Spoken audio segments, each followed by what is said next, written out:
Mari kita berdoa.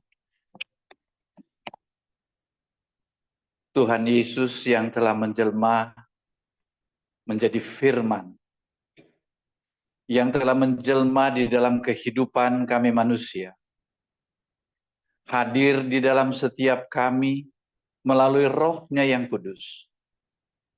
Kami percaya ya Tuhan bahwa firman-Mu itu hidup dan mau mengingatkan kepada kami bahwa Engkau adalah Allah Maha Kasih, Allah Maha Murah, Allah yang selalu menerima kami apa adanya kami. Oleh karena itu ya Tuhan, biarlah hati kami dikuasai oleh Roh-Mu, agar kami dapat memahami, mengerti akan isi hati Tuhan, yang Tuhan sampaikan lewat firman. Tuhan pakai hamba-Mu untuk menyatakan isi hati-Mu ya Tuhan bagi kami semua. Dan hanya di dalam nama Yesus, firman yang hidup itu kami telah berdoa. Amin. Silakan duduk saudara sekalian. Saudara-saudara, dari tema kita ini itu berbicara tentang ketaatan. Ini yang menjadi sebetulnya puncak dari kehidupan Kristen. Dia itu taat. Cuma kadang-kadang di sekitar kita kan banyak keyakinan atau kepercayaan. Kalau bicara kepada ketaatan kepada Tuhan, artinya kita jadi orang suci. Nggak boleh berdosa sedikit pun. Tapi saudara-saudara sekalian, rasa bersalah yang ada dalam diri kita, yang disebabkan oleh karena dosa kita, itu seringkali menekan kita dan merasa bahwa kita ini tidak layak di hadapan Tuhan. Oleh karena itu kita bergumul bagaimana kita itu bisa menyenangkan hati Tuhan.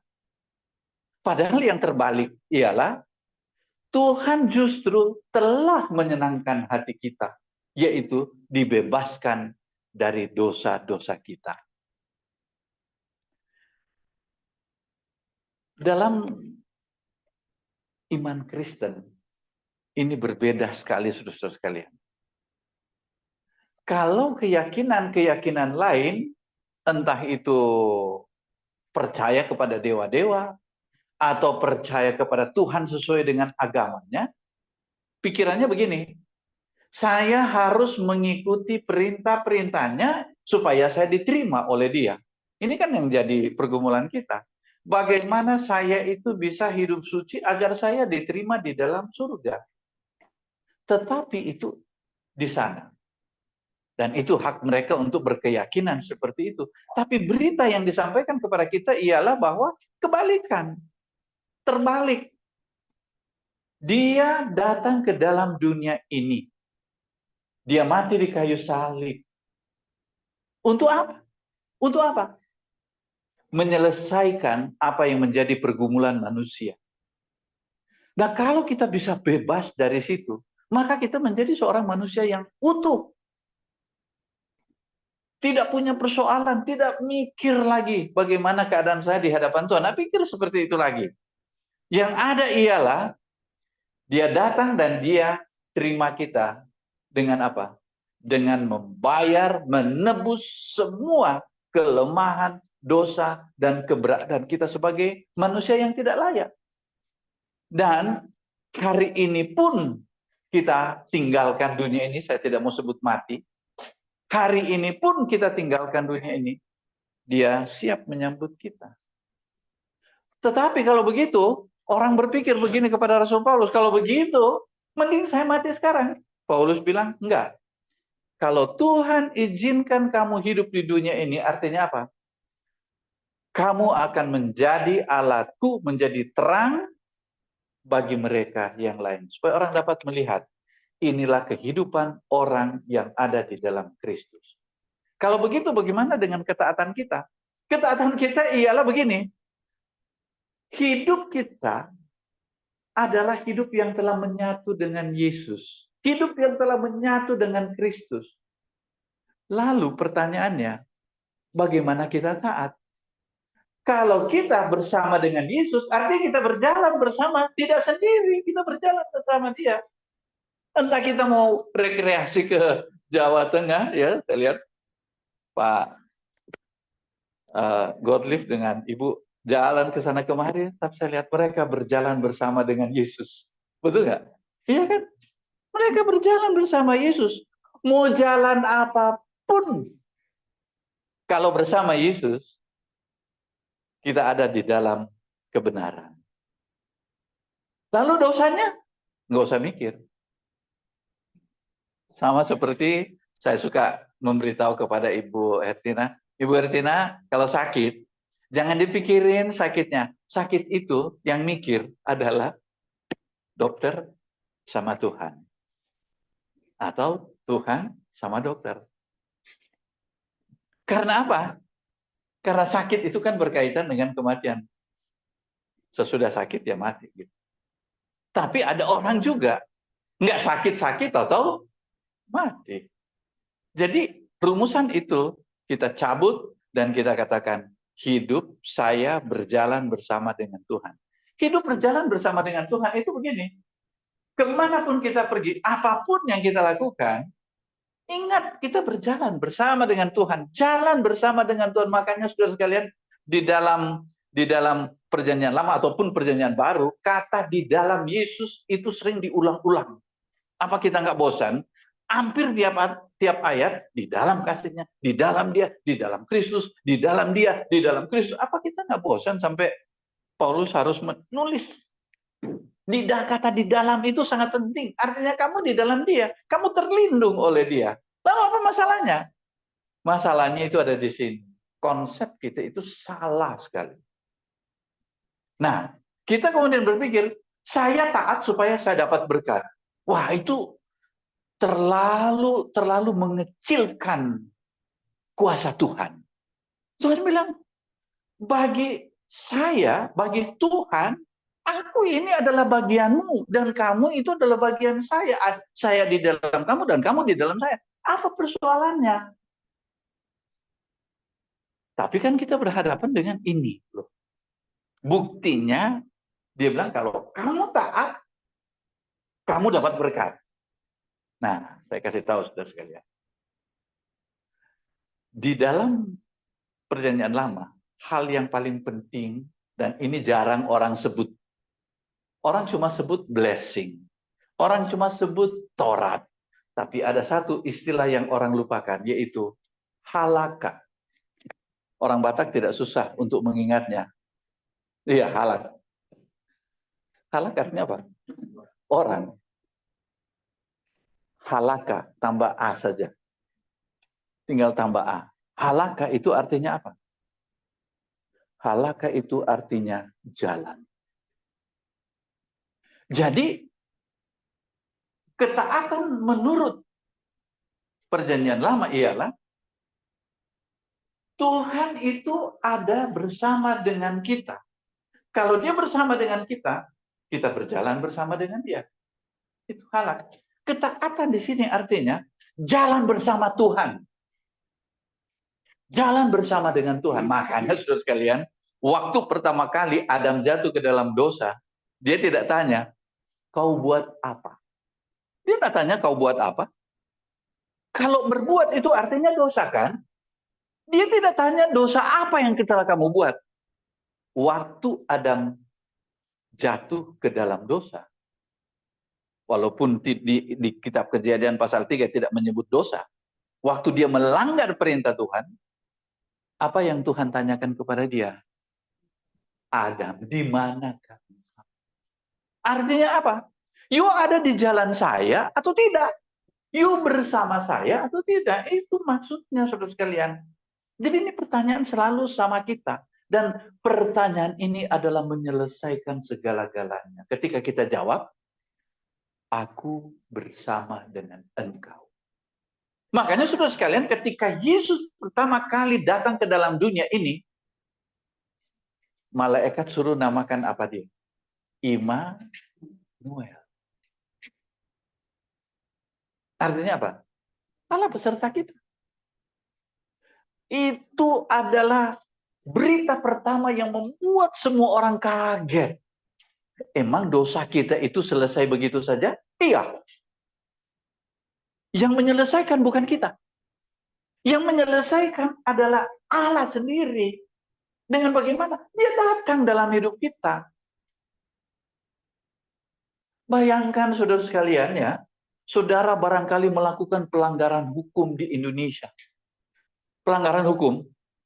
Saudara terlambat bayar pajak, tidak punya KTP, tidak punya SIM, semuanya. Dan saudara harus bersama dengan Presiden Jokowi. Jokowi ada di rumah saudara.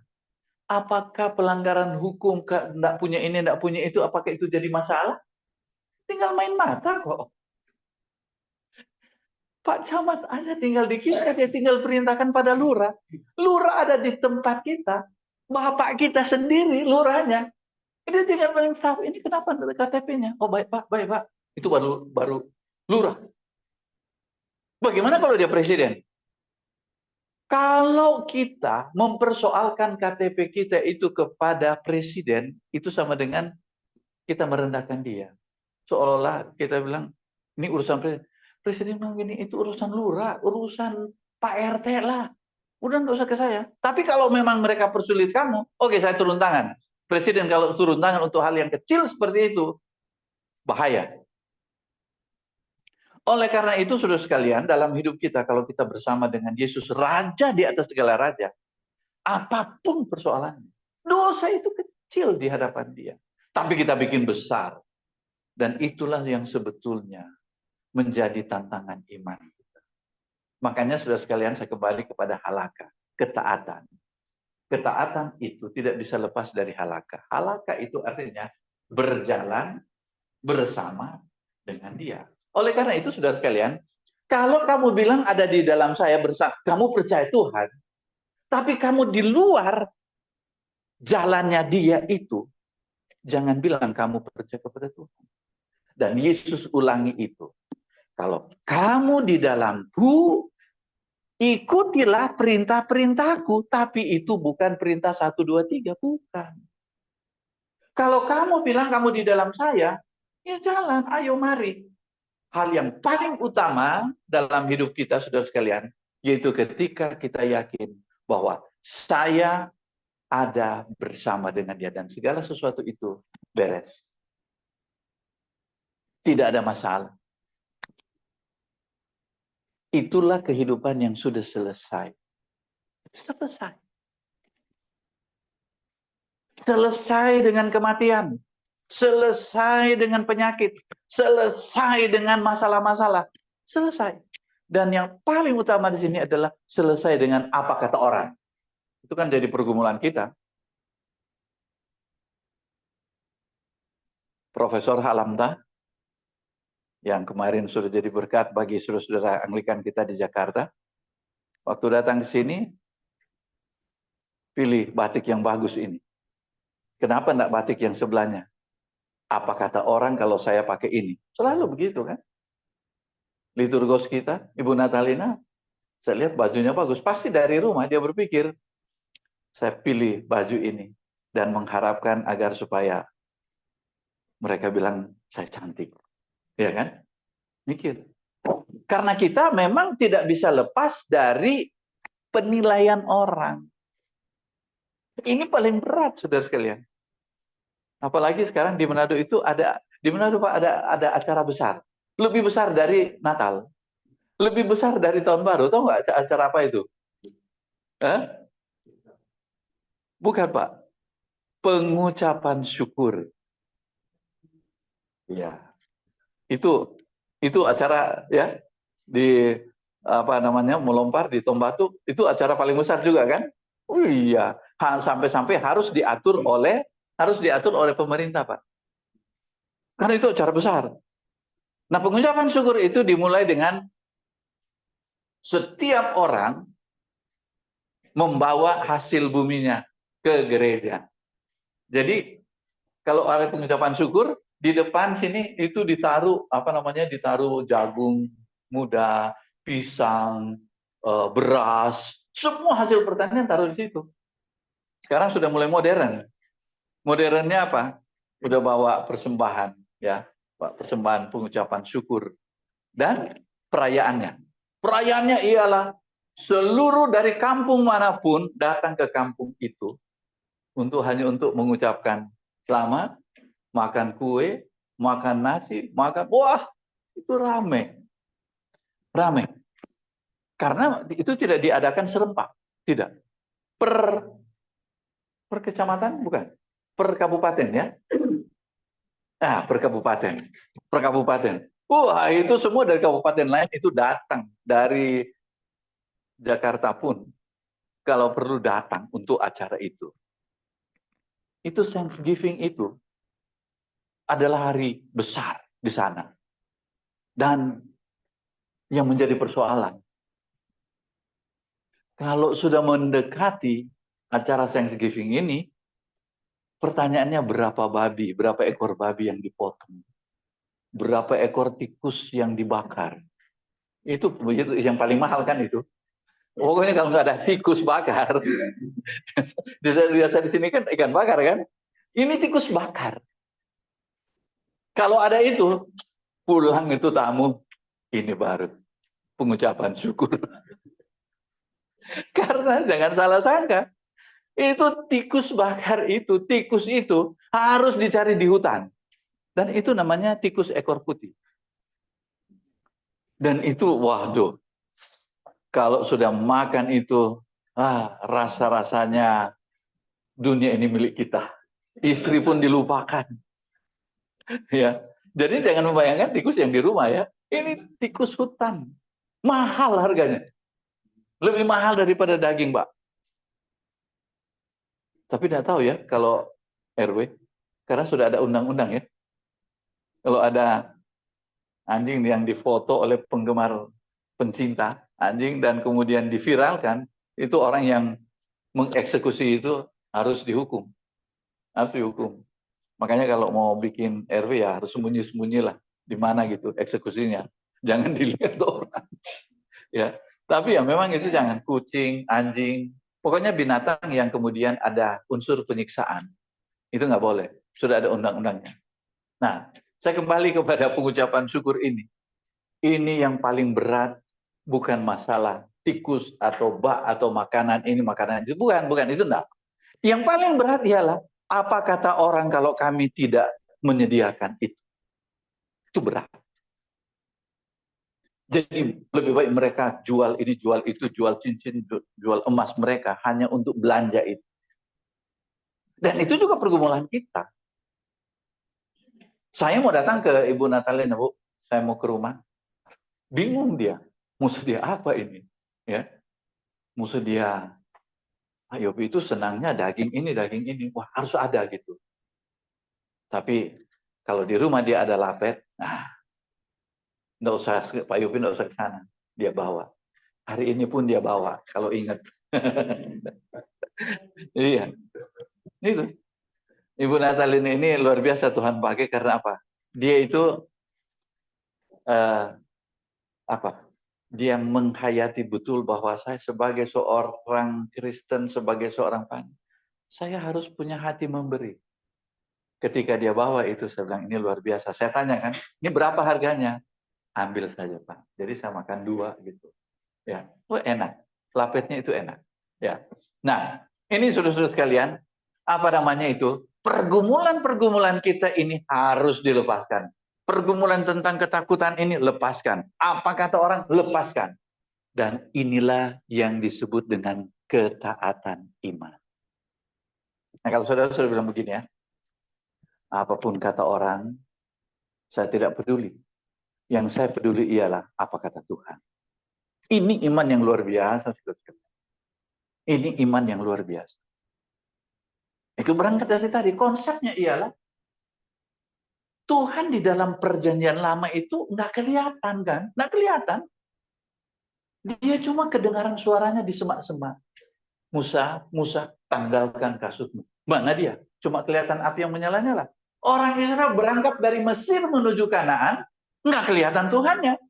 Mereka cuma bisa melihat tiang awan yang menuntun mereka, yang menjaga mereka. Nggak kelihatan. Tetapi konsep halakha mengatakan, kalau kamu, ini firmanku loh, kalau kamu sudah hidup di dalamnya, yakin saya bersama dengan kamu, maka tidak ada masalah. Tidak ada masalah. Dan sebenarnya itulah berkat yang paling utama. Nah, kalau pepatah Cina bilang begini, you hidup baik-baik, you hidup baik-baik, maka kemudian ada orang yang berbaik hati kepada kamu. Itu bukan orangnya, tapi itu oleh karena kamu menabur kebaikan. Kamu tidak usah tunjukkan kepada orang bahwa kamu itu baik. Berbuat baiklah. Contoh ya, lagi Pak Tumpal membawa kendaraan, ada orang tua. Nah, terus dengan susah payah dia mengambil uang dari dompetnya, tangannya juga udah susah gitu kan, karena udah tua kan. Kemudian dia mau kasih. Timbul hati dari Pak Tumpal, Ibu nggak usah bayar Bu, nggak usah. Dan dia kemudian senang, dia terima kasih. Pak Tumpal nggak usah tunjukkan dan pamerkan saya kasih dia, saya atau ungkit di kemudian hari, nggak usah. Itu akan berbuah kebaikan bagi Bapak sendiri. Entah apa? Entah kepada anak-anaknya, entah kepada istrinya, dan kepada diri sendiri. Apa berkat itu?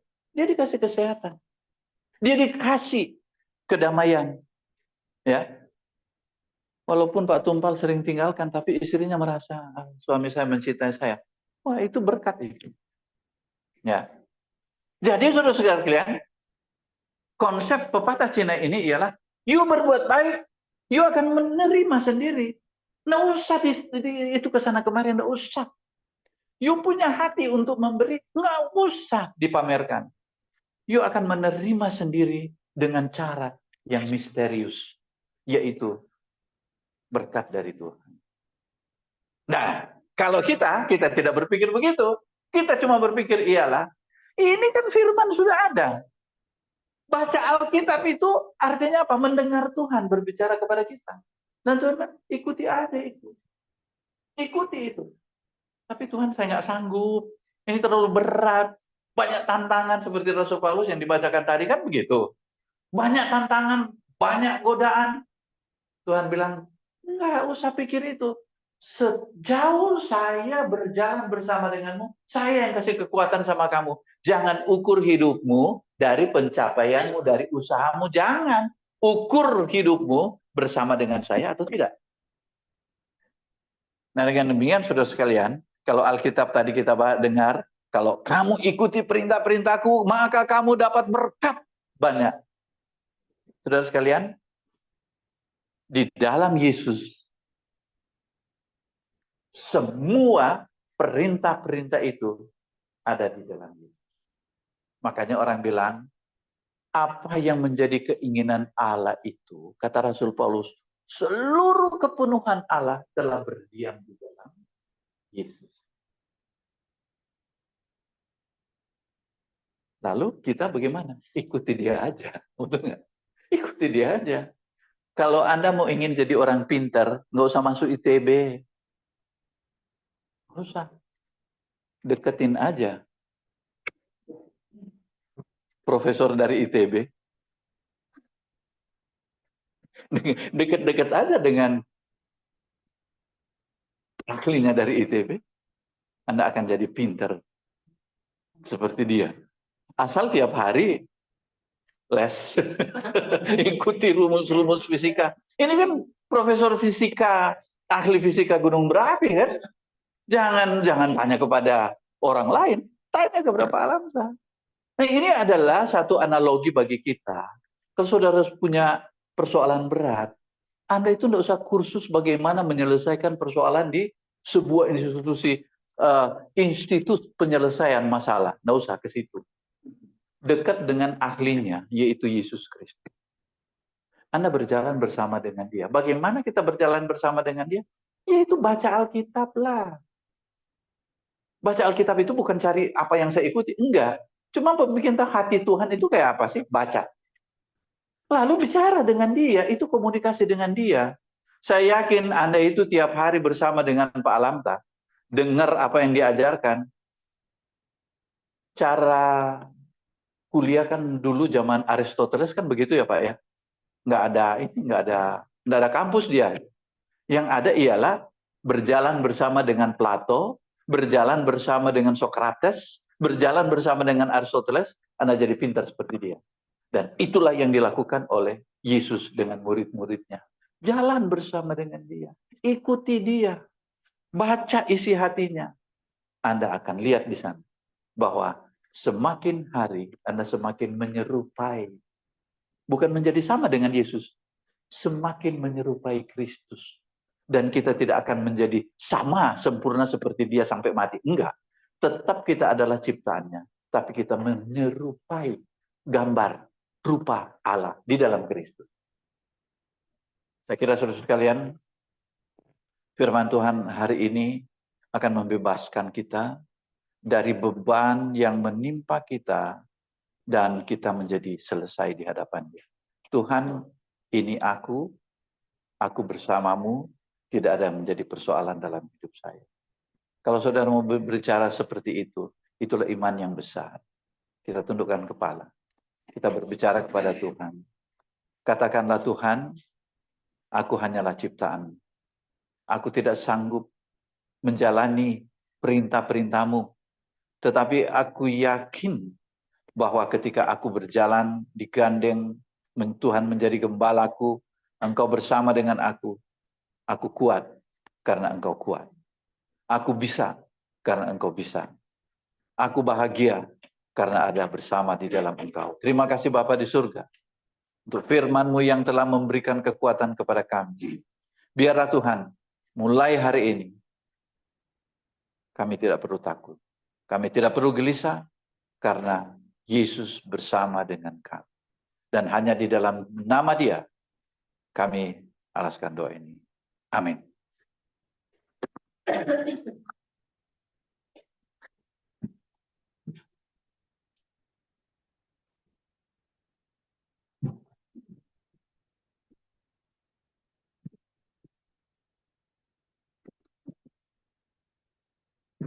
Kita bangkit berdiri.